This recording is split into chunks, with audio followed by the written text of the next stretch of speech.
Well, gang, I thought we played a great first half in a lot of ways, and not a very good second half. And we had a treat tonight that Gregory Kelser was here and Magic showed up, talked to our team before, and I thought the one great thing he said was, "Been watching you, and you got to learn when you get a team down, you got to take care of your business." And we sure as heck haven't learned that yet. We're just not.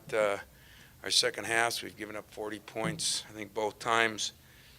And yet it wasn't our defense. It was some turnovers. And we ran our offense good enough, but we didn't make shots. It was hard with Brandon Dawson out of there. They zoned us. We haven't been zoned much. We haven't worked on it much. We definitely didn't work on it with Marvin there, hardly at all, because Brandon's so good in there. And they came out and zoned us, and we'll be more ready for that. So I take full responsibility for that. But Brandon's came in at noon, sicker than a dog. I'm hoping and thinking it's a 24, 48-hour bug, fever, and we had him there. Possibly could have played, but he couldn't even go through the walkthrough. He was just lightheaded and everything. So that's why he didn't play. We got some things out of Marv offensively. Got a lot of work to do. Decent job defensively, but running the court, we were just like all out of whack. And I just didn't think we looked in sync the second half. So I'm going to take it as a win.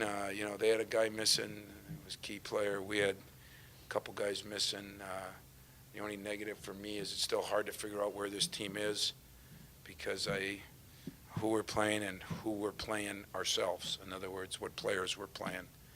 There are probably more positives than negative. I just hate when we end a game the way we ended it. And tomorrow, if anybody wants to join us for breakfast, we'll be shooting free throws whatever time you want to get here.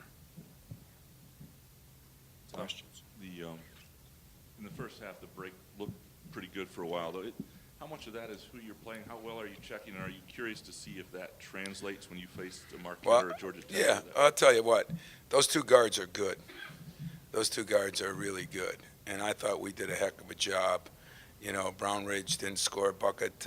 He scored 2 at the end. He's 3 for 12. The other's 2 for 13. I mean, give Trice Valentine credit. They did a hell of a job defensively. I mean, no matter who you're playing, those guys are very, very good, hard to guard, driving guys, as good as anybody, that we play in some ways as far as just driving. But you're right. I don't have a good feel of where we are yet. But I'm sure there's, I know some teams in our league that haven't played half what we played. So I'm sure there's some other teams that don't have a clue where they are yet either. Tom, before the game, I watched Marvin in warm-ups a couple hours before. He hit 13 threes in a row. I'm curious, you talked about what you thought he could bring defensively and with rebounding when you got him. Are you getting something offensively in a positive way you didn't expect? Well, we knew he could shoot it, but we didn't know he could shoot it at that. He's had some great shots. I thought Zell and Trav gave him some very good looks. When you got those two guards getting 14 assists and Travis again 8-1, Travis was playing about as well because he didn't shoot it as well today. I thought he had open looks he missed, but defensively he was pretty good and get 8 assists, 1 turnover. I can't ask for much more out of him. Marvin, he does some good things, but he's got some things he's got to work on too, getting back on defense. He just kind of stays in one speed and, a very non-emotional guy, so he's going to have trouble with me for a while because he's got to change that a little bit.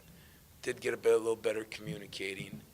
I mean, Marv had great stats and a pretty good game, but there's other parts of the game he's going to have to do, and yet I guess that's a bright spot. Costello and Schilling have been bright spots. Travis has been a big bright spot. Zell's been a bright spot defensively. got to go some offensively. Tom, I know he still has moments, but Gavin tonight showed a lot of positives as well. You just talk about his progress tonight. Well, he's so strong and athletic. He does an incredible job defensively on those ball screens. He's starting to get up on the rebounds. He's got a nice jump hook. That one he just kind of threw up there, but when he does shoot it, it's he's got as good a left hand as he does right hand. I think Schilling is making some progress, as I do Costello. We didn't get the ball inside as good at times as we did the other night because Marv was kind of everywhere,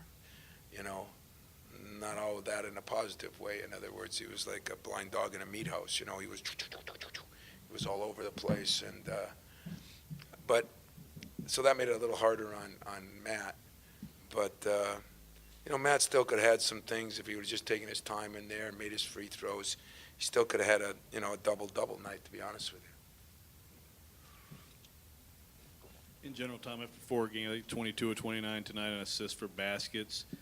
Where's this team, as far as a team early in the season, moving without the ball and moving the ball to each other?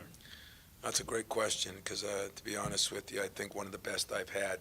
That ball is swinging around. The ball is moving. Guys are making extra passes. They're looking for people. And I thought tonight we missed a bunch of really good shots. Or those assists, it would have been, whatever it was, 22 of 29. I thought it could have been higher, to be very honest with you. And that is the one thing this team has, I told you, great camaraderie. Our leaders got to lead a little bit more. What I've noticed is when they're not playing as well, that struggles. It's hard to do that. And we got to get Zell going a little bit, I think. Had some good looks, just missed them, but hasn't been shooting the ball well. And yet in practice, guy shoots it so well. And that guy lives in here shooting it well. I never see him shoot bad. Just hasn't shot as good in the game. But to his credit, his defense, his rebounding has been up. But the unselfishness you asked about is, boy, those are some staggering stats when you look at the percent of baskets that are coming off assists. And you look at some of the other teams, I get everybody's stats every day. We're doing as good a job as anybody in the country, much less in the Big Ten. Tom, you with the team that you have right now, you're so young, so many new parts, guys in different positions. You have to play like Zell up 30 with under 3 minutes to go. Yeah. But how worried do you get when he goes down with that knee, knowing that as your best player, you've got to play him, but you may risk an injury? Well, there's a couple things you do with that, to be honest with you, Hondo. Like tonight, I just wanted to leave him in there. Number one, I only have so many subs. And by the way, Kenny Goins, who hasn't played, it's because we're probably going to redshirt him. He's really looked good in practice, and we think he's going to be a player down the road. We're going to meet tomorrow on that. That's why we haven't. But as far as Zell goes, there's another side to that is you want to get a kid some confidence. So I was trying to go to him on a few things, and he didn't respond as good. I think he was, got in that same mold. You got to have a killer instinct. I thought Magic said it best. It's ironic that he comes here tonight, says something that we didn't do at the end of the game. So I just told my guys, listen, I know once in a while you don't want to listen to me. That's pretty normal, player to head coach, but that other guy he's a lot more important than me. So damn it, listen to him, And that's what we haven't learned yet. And that's where our leadership has to take over. Trav tried at the end to do a little bit of that, and we're going to get better at that. I really believe that. Tom, you had Magic here, but also Greg Kelser. I think I saw a photo. What was it like having those two in the building? That's kind of rare, both of them. And did you watch them? Any interaction between those two? I'd like to say that the picture I took with him, I was the rose between two thorns, but problem is they were the horse's legs, and I was in the middle. So that was the difference in that picture. He was those two guys, man. I just love both of them. They're just. And Gregory tries to get here whenever he can, and Irvin, he comes back a night early to try to just spend time with us. He just, he rattled off our last 2 games. I swear to you, he had to watch the whole game. He said he watched one on the internet. He had to because he rattled off too many things, and I know players are looking at me as he's speaking, saying, "Oh, coach must have told him that." I didn't even get to see him, but for 5 minutes for the game, you know. So incredible people, and I just have so much appreciation that some of the greatest players, I mean, in Big Ten history and one in NBA history, still cares about our program, their program, still cares about their program. And you know, he said something to me down there. You know, we're talking about Pat Riley, and he says he keeps the family close, you know. And he said, like you do. And that was the ultimate compliment, you know, that, and he's part of that family, and I've done good keeping him part of the family, I'll tell you that. Yeah, it is rare. I can't think of many times we've had them both here at the same time, and that's why we took the photo in the locker room. Just that was a photo op moment. Tom, you talk about your rotation, how many guys you lost. How hard is it to manage that, going ahead 3 games in 4 days like that? I think the biggest fear I have is 6 games in 13 days. You know, if you put all these together, and what is that going to do? And you know, and that's a good reason why, you know, why do you play a guy late? Just take the win and move on. But, you know, there's been teams I've had and there's been teams other people had that played 6 guys the whole year, you know, and I don't know what injuries are going to happen. I don't know what's going to happen. I don't know who's going to get sick. So guys have to learn to play through fatigue, too. So there's a combination of things there, and I can tell that one kind of frustrates you, Hondo, and, you know, when I look at it, I say, I kind of agree with him. But I think it's really important I get Zell going too, you know, and where some people think I don't care about their personal goals, I do a lot more than people think, and so that's the balancing act, you know, so that's why I'm doing what I'm doing. It's a concern, it's a worry, but the other side of it is, like Trice said to me, he feels by playing more, he's playing himself into shape a little bit. So that could be part of it, too. Anything else? Yeah. A lot of assists tonight, still dealing with a lot of turnovers, though, and ugly turnovers, as you call them, turnovers for touchdowns. Yeah. Is that a result of the unusual rotation, or is that just guys trying to do too much? A little bit of both. A little bit of casualness. A little bit of, what kind of turnovers did you call them besides for touchdowns? Turnovers for touchdowns. Yeah, what else did you say? Did you use the word stupid or bad or ugly? Yeah, that's like stupid and bad. Yeah, you a Youper? My kind of words right there. Ugly, stupid, bad. Yeah, they were all of the above. And I think I really believe that you know, I think it comes a little bit from fatigue, a little bit from not playing together, and a little bit that guys got to realize they got to quit being so casual. And you know, you get a lead, those things are going to happen, but when you're, you know, some of those guys, you know, like, it doesn't happen to Trice much because Trice feels right now that he's going to, you know, he wants to lead the league and lead the country in assist to turnover ratio. You know, and that's what happens when you got goals. And I talked to my team about that. You know, last game we were up 22 rebounds with 2 minutes left. We ended up winning by 17. No big deal to them, but we've led the nation 3 or 4 times in rebounding. How you do it is the games that you should out-rebound teams bad, you do, and then the other ones, you hold your own. And so that ticks me off when we give up 5 rebounds in the last 2 minutes, and I'm not sure players understand that yet. And when they're really young, like we have so many young and new guys, I guess I understand why. Late in the first half, there was a moment, and I'm not calling Gavin out, but he had not set a pick the way you want your picks. And as soon as there was a break in the action, you came off the bench and looked, and Trice came across the court yelling at him, so you just kind of smiled and turned away. Is that what you're looking for, Tom? Player coach team, love it. You know, Trice did that a couple times tonight, and you know, that's what you need. And it was the pick would have been to him too, you know, and you know, I think Bill Belichick's got the greatest phrase I've ever heard. I think every coach has stole it. You know, just do your job. If you do your job, then the next guy does his job, then everything takes care of itself, you know. If everybody does their job, every play in football is designed for a touchdown. You know, you got to do your job, and if you don't do your job, then it really upsets a lot of different people, and that's when turnovers come or things like that. So, but Gavin is getting better. I mean, we're making progress. we are making progress. I mean, I just didn't think we shot the ball very well, and whenever you don't shoot it well, it doesn't look as good. We had open shots we missed, and you have free throws you miss, and when those things happen, you don't play as well. But if you looked at defensively for the majority of that game, no matter who you're playing, we stopped dribble penetration, we communicated on switches, we helped on ball screens. We did some pretty good things, and I'm going to be able to build off that. But the things that we're not building on, we're going to start grinding it a little bit more. Just wondering how Alvin's looking for this Yeah. weekend. Joe, I don't know. I mean, it's not a secret, as I never leave those things secrets. But, he got the boot off. He is shooting. He actually went through a little shooting drill yesterday. Hasn't done any layups yet. I mean,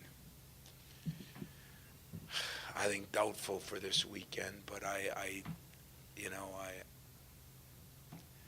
think we're getting into the point now too where he's going to be missing a couple weeks, and now his conditioning and his game and his shot, and it looks to me like Elvin and JB are going to be Christmas time before they get back to normal. Unfortunately, Brand is still having trouble with that hand, as you saw a couple times, but there's nothing wrong with it. It's just him learning how to deal with it. And BJ, I'm hoping tomorrow we'll be back doing something, and it's a 24-hour bug, not the two-week bug or anything. But I even looked better on the bench than he looked at 3 o'clock when I saw him. Yeah. Any concern about telling BJ to get lost so everybody else doesn't catch the same thing and you're dealing with it for? Yeah, I thought about that telling him thing to can get get lost. I told him that before, to be honest with you. But, I wanted BJ on the bench because, in all honesty, I was afraid of another injury or this and that. I said, you're going to have to suck it up, or if we get behind, I mean, we got to win this game. So, I mean, we weren't worried about anything being life-threatening or anything. He's sick. Throw up on the floor, who cares? You clean it up. I mean, that's the way I looked at the whole thing. But I wasn't really worried about that. Doctors didn't say anything. I mean, I didn't sit by him, but other than that, it was okay. Anything else, guys? Hey, thanks. As far as the Florida, maybe I'll say one or two things because I guess I won't be having a press conference. Is that right? We leave? Okay, so, I think this is a great opportunity for us because I think every game now, the competition is going to get a little tougher.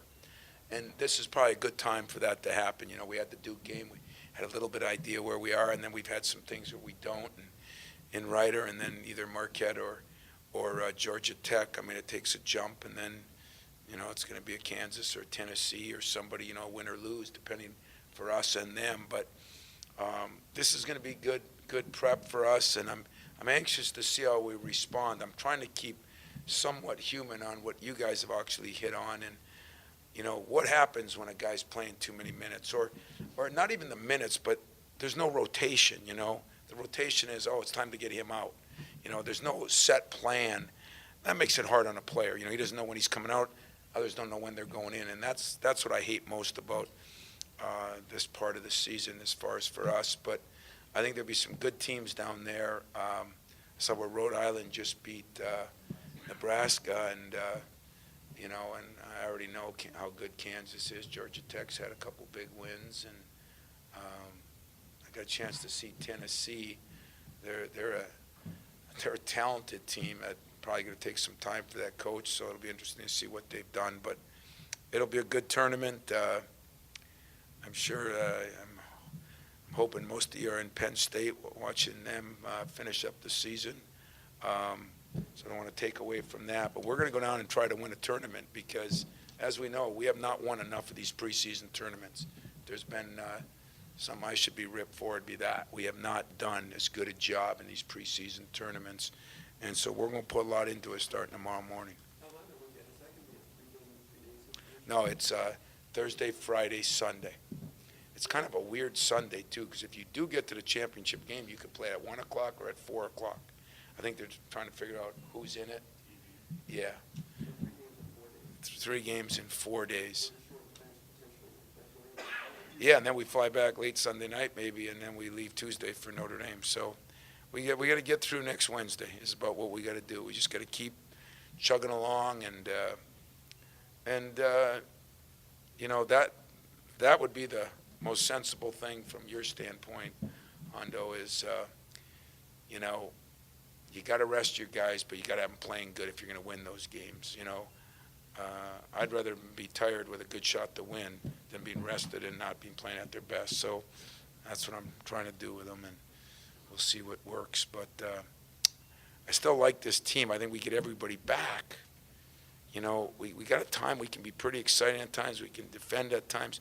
If there's been a couple pluses, you know, we were so worried about our big guys getting in foul trouble. Now, even against Duke, I mean, we've had no issues with fouls. That's been good. So I think we're doing a better job of that. We're defending better. I think we needed to improve on that. Just these couple of things that stick out, turnovers, bad free throw shooting. Those kind of really grind you, you know. It's like missing field goals or...